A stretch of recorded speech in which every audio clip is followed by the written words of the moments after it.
Bonsoir. En fait, c'est pour émettre un doute et poser une question. Alors, mon doute, il vient juste parce que je suis beaucoup sur le terrain et que la dernière fois, sur Paris et Marseille, c'était assez impressionnant de voir les black box qu'on essayait d'arrêter et qui nous tapaient dessus. Et puis, de voir dans les rues d'à côté des flics sortir, je ne l'invente pas, quoi. Se foutre en noir et venir rejoindre ces gens-là, qu'on ne comprenait même pas, parce que j'ai fait manif depuis le début, à part les 15, donc les 2 premières où il y a eu cet éveil un peu de colère, c'est super pacifique. Donc, d'une part, voyant ça, voyant les provocations odieuses du gouvernement, qui se permet tout et n'importe qui provoque sur le terrain, dans les médias, etc., moi j'ai un doute quant à l'effondrement du système. C'est vrai que je rejoins un peu mon camarade là, où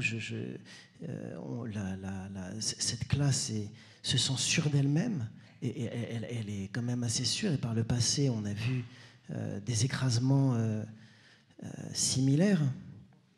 J'ai l'impression en plus que derrière eux, en 2008, il y a eu la crise des subprimes, personne ne s'est soulevé. La Grèce, ça en reste là. L'Italie, le mouvement des 5 étoiles, j'y ai cru, parce que j'y étais, parce que je voyage à côté d'un.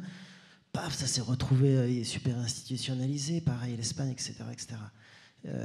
Donc voilà, je commence aussi à comprendre sur le terrain, les gaz sont de plus en plus violents.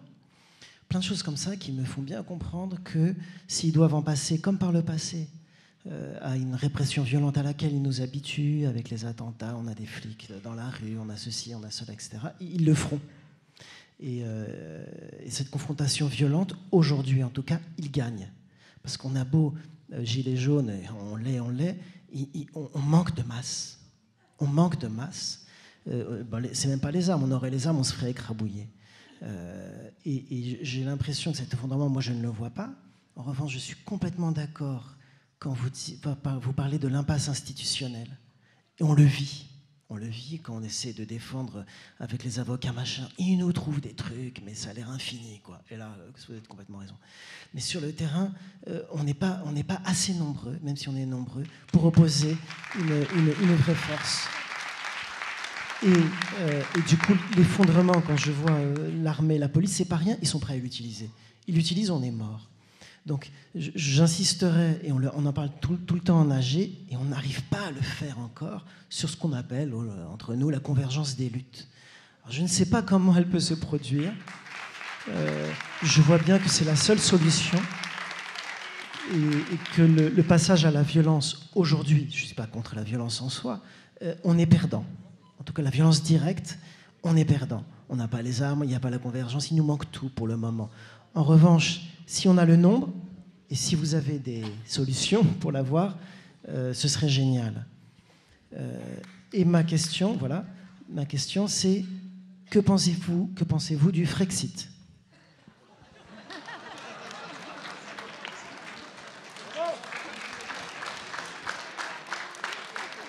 Moi, je ne suis pas du tout d'accord sur le fait qu'on n'est pas assez nombreux. On n'est pas assez nombreux, ça dépend des moments, d'une part. Et moi, je pense encore une fois, des événements comme le 1er mai vont permettre une montée très forte des mobilisations on va être combinatoires, qui vont faire qu'en fait, on va se retrouver comme le 1er mai 2018 d'ailleurs, avec des différentes forces qui vont s'agréger et qui vont faire que même si à un moment elles partent dans des directions différentes, le pouvoir va se retrouver très déstabilisé par la gestion de ces forces différentes.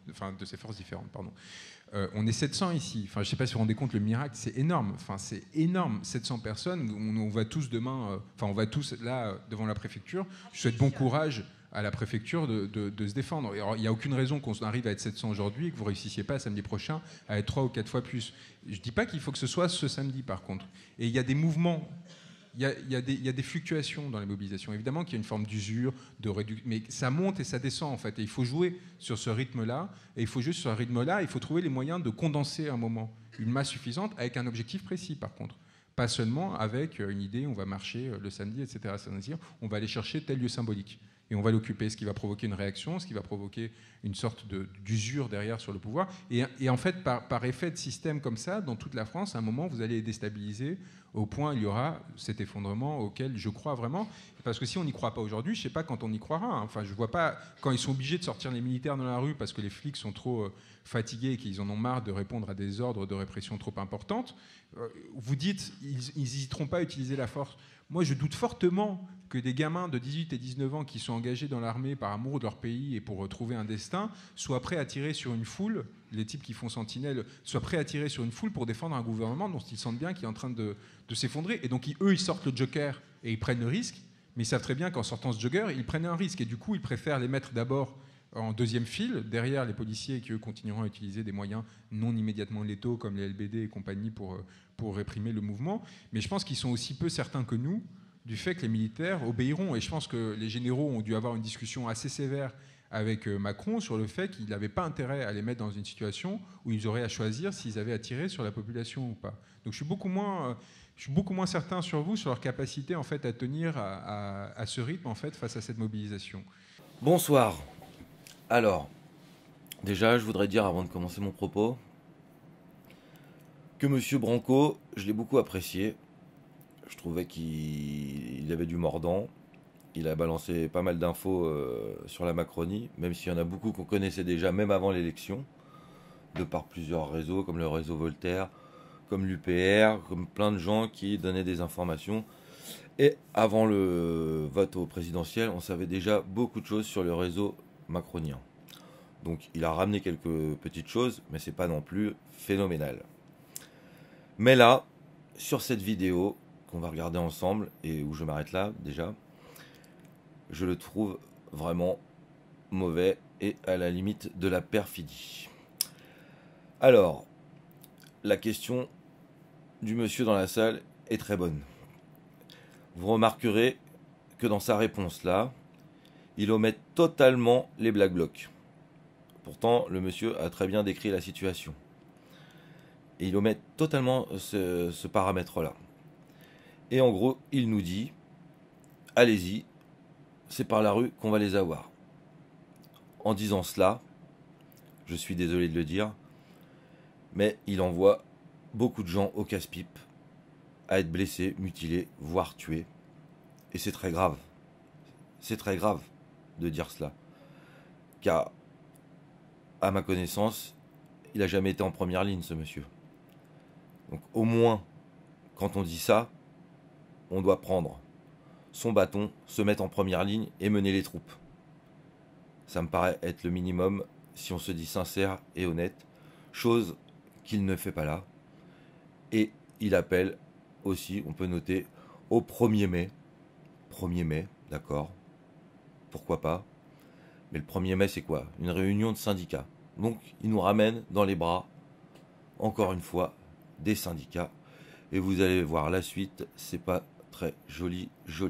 On continue. Vraiment, et je ne sais pas s'il y avait une autre... Sur la question du Frexit, encore une fois, moi je pense que c'est des questions qui devront se poser une fois que la réforme institutionnelle aura eu lieu, cette révolution dont je parle. Aujourd'hui, on voit bien avec le pseudo, enfin encore une fois, le pseudo-débat sur les européennes, la question n'est pas posée.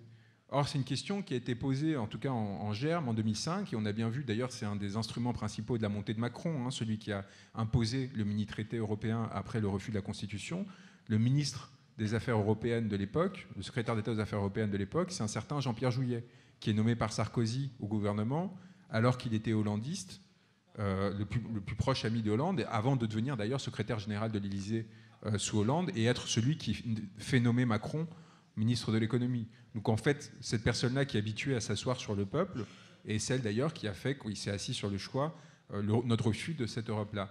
Bon, cet étouffoir qui s'est créé autour de la question européenne, de toute façon, il ne peut pas être résolu dans le débat existant. Il n'y a pas de force politique qui porte sérieusement ou de façon suffisamment importante une opinion qui est celle du Frexit, qui est quand même partagée sur les sondages entre 30 et 40% des Français, et aller savoir si, dans un cadre qui, pendant 2-3 mois, on discuterait de la question, si cette opinion ne deviendrait pas majoritaire. On n'en sait rien. Et du coup, ça force des forces comme la France Insoumise à faire des compromis délirants, parce qu'ils savent très bien qu'ils ne peuvent pas se prononcer clairement, parce qu'en fait, il n'y a pas l'espace médiatique qui permette un débat serein sur ces questions, et ils se retrouvent à choisir quelqu'un de plutôt europhile en tête de liste, tout en portant un discours très radical anti-traité de la part... Enfin, vous voyez, à faire un écart comme ça qui fait qu'on est perdu, et du fait qu'il y a une baisse dans les intentions de vote, parce qu'on sent bien qu'il n'y a pas une sincérité extraordinaire, il y a juste une tentative de compromis en fait qui ne tient pas. Et encore une fois, je parle beaucoup de la France insoumise, mais parce que c'est les personnes dont je me sens le plus proche. Je sais que c'est un amour un peu vache, mais c'est vraiment parce que j'ai vraiment besoin. Je pense qu'on a vraiment besoin d'eux aujourd'hui pour provoquer la bascule en fait à laquelle on appelle. Et je pense qu'il faut vraiment qu'à un moment qu'ils prennent conscience que leur poids dans ce système a vocation à se réduire au fur et à mesure, et que tout est mis en œuvre pour amener à cette réduction. Qu'il y a eu une faille dans le système en 2017 où on a failli l'obtenir. C'est pas intervenu et ça interviendra pas. Et donc mon avis en fait. Dans ce cadre-là, il est assez flottant parce qu'à l'instant T, ça n'a aucun sens de sortir avec des institutions existantes de l'Union européenne.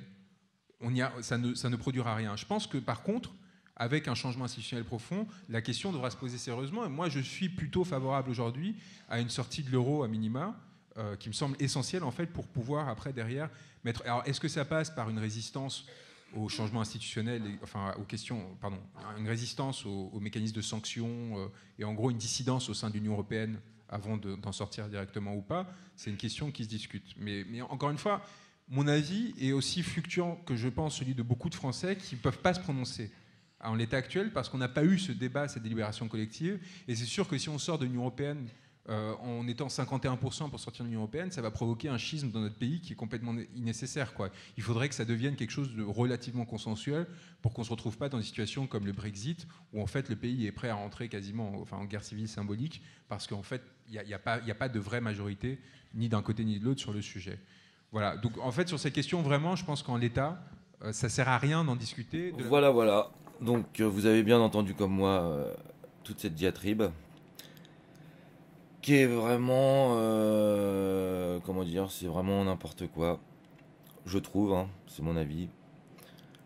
Car déjà, il dit qu'il n'y a pas de débat aux européennes. Il omet totalement l'UPR. Il ne prononce jamais son nom. Il ne l'a jamais prononcé. Ni le nom de François Asselineau, qui est quand même un digne représentant du Frexit, reconnu par de nombreux gilets jaunes. Et lui se dit représentant les gilets jaunes, et comme représentant des gilets jaunes, il nous parle de quoi? Après nous avoir parlé indirectement des syndicats pour le 1er mai, avoir oublié les Black Blocs, là, il vient sur la France insoumise, avec lesquels il se sent proche, et ceci et cela, et en plus, il se sent proche, mais il affirme qu'ils sont pas clairs sur le Frexit, que les mecs, ils font attention aux sondages pour donner leurs opinions politiques. Bref, exactement l'ancien système. Hein.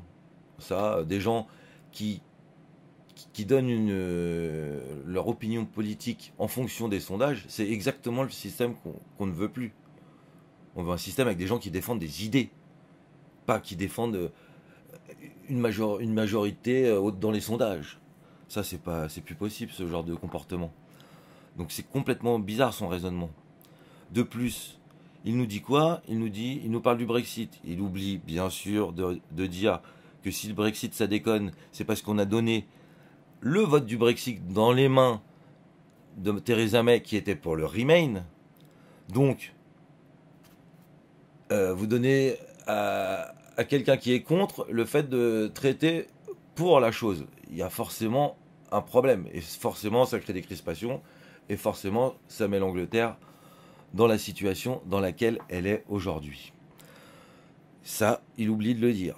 Ensuite, il dit quoi? Bah, ça sert à rien, de toute façon, même si on a 51%, voilà, c'est pas la majorité. Mais c'est assez terrible comme raisonnement. C'est exactement le raisonnement qui a été utilisé par Sarkozy et les traîtres de l'époque pour nous imposer le traité de Lisbonne. Finalement, c'est ce qu'ils ont dit. Ils ont dit, bon, il y a eu 55-45, 55 de non, 45 de oui. C'est pas vraiment une majorité de fous, hein, on peut le passer quand même. Hein, de toute façon, voilà. Alors, c'est ça la démocratie selon Juan Branco. Non, là, je suis désolé, Juan. Je t'aimais beaucoup. Vraiment, j'aimais beaucoup. Je trouvais que t'avais l'air sincère, t'avais l'air motivé. Mais là, on peut dire que tu utilises les gilets jaunes pour nous servir de la France insoumise, que les gens ne veulent plus. Les gilets jaunes, ils en ont marre, tous ces politiques. Ça fait combien de temps que Mélenchon il est au Parlement européen, il a été 20 ans sénateur, nanana, machin. Ils nous racontent toujours les mêmes trucs. Ils vont d'un coup, ils vont à gauche, à coup à droite. Il y a 2 mois, tu traitais tu t'étais pas content avec Ruffin. Maintenant, tu nous sors Ruffin. Ruffin qui est un vulgaire Patrick Sébastien de gauche. Il fait quoi, Ruffin? À part se balader avec sa camionnette sur les ronds-points, faire des films, pour en faire des entrées, avoir des Césars. C'est ça ton nouveau monde, Juan Branco? Moi, je dis, t'es très bizarre, mec. Là, franchement, t'es très bizarre. Je t'ai beaucoup aimé, mais là, je te suis plus. Voilà, c'est mon avis. Alors peut-être que ça plaira pas à certains. Mais là, c'est mon avis avec ce que je viens d'entendre, là. Je trouve ça vraiment de bas niveau. De bas niveau, il n'y a rien à dire. Il esquive la question, il oublie les Black Blocs, il dit n'importe quoi sur le Brexit. Bref, c'est une soupe. Il critique la soupe insoumise, mais il nous fait une soupe Juan Branco, quoi. Donc Juan Branco, ça me désole de dire ça parce que je t'aimais beaucoup, mais il va peut-être falloir que tu rejoignes Manu Valls. Je sais pas, va en Espagne. Parce que, ou alors, sinon, prochaine manif, tu te mets en tête, hein, avec une batte de baseball ou je sais ce que tu veux. Puisque tu as dit dans une vidéo précédente, que j'ai mis en ligne d'ailleurs, parce que voilà, que ta sœur était Black Bloc. Hein, donc tu sais très bien, tu connais très bien les Black Blocs. Donc je ne sais pas pourquoi tu esquives la question là. Donc bah, je sais pas, va avec ta soeur avec une batte de baseball devant, hein, et prends-toi les coups dans la gueule, fais-toi mutiler toi, et arrête d'utiliser les autres pour ta propre carrière en fait, parce qu'on a très bien compris en fait ce que tu voulais. C'était une 6ème République, c'est faire tomber le président, et après toi te présenter en héros et devenir peut-être, je sais pas, le nouveau président, ça doit être ça en fait, ton rêve en fait. Hein. C'est ça en fait que tu défends, j'ai bien l'impression malheureusement. C'est crépusculaire, comme tu dirais. Voilà, bon, j'arrête de vous saouler. J'espère que vous n'avez pas trouvé ça trop méchant, parce que moi je l'aime bien, Juan Branco à la base. Donc ça me désole de devoir dire tout ça. Mais il faut de l'objectivité si on veut avancer, parce que sinon on va continuer et continuer à se faire enfumer et réenfumer. Voilà, bonne soirée les amis, et à bientôt. Ciao. Alors je vais... Juan, d'abord, la première chose que j'ai apprise en tant que gilet jaune, c'est que nous sommes tous avec des opinions politiques, philosophiques, religieuses, d'expérience, d'extraction sociale, de vécus différents, et on travaille ensemble et on se respecte. Parce que